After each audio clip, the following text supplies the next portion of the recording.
पन्नपुर नाम के एक गांव में शादी चल रही होती है। वाह, मजा आ गया फूफा जी। शादी में क्या खाना बना है, बाराती तो उंगलियां चाटते रह जाएंगे। हाँ, तुमने सही कहा, पनीर की सब्जी का तो कोई जवाब ही नहीं। दूसरी तरफ पंडित जी फेरों की तैयारी कर रहे होते हैं कि तभी वहाँ एक चुड़ैल आ जाती है। ये चुड़ैल यहाँ क्या कर रही है? अरे दिवाकर जी, ये आपकी कौन सी रिश्तेदार है? ये क्या पता, क्यों भाग्यवान, कहीं ये तुम्हारे मायके से तो नहीं आई है?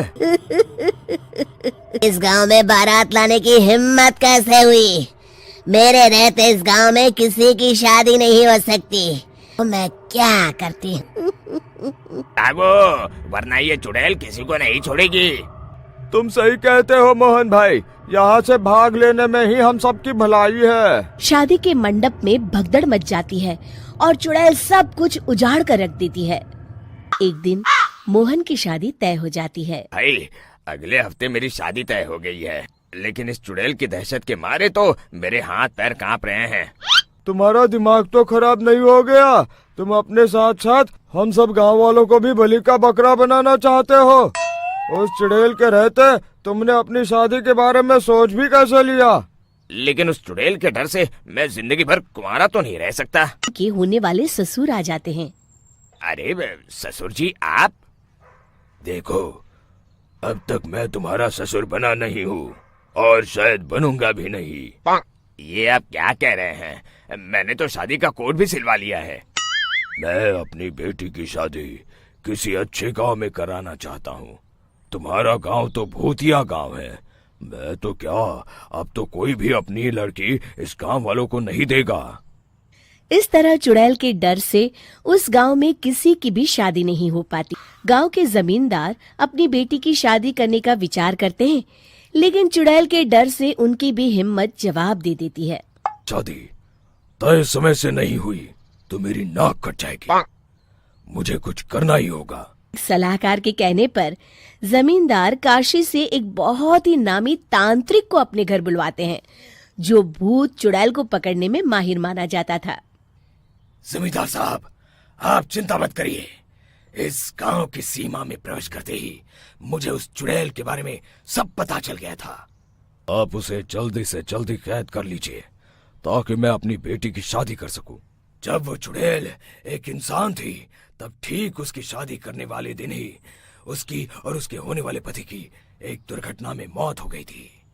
उसका होने वाला पति आज भी भूत बनकर जंगल में भटकता है।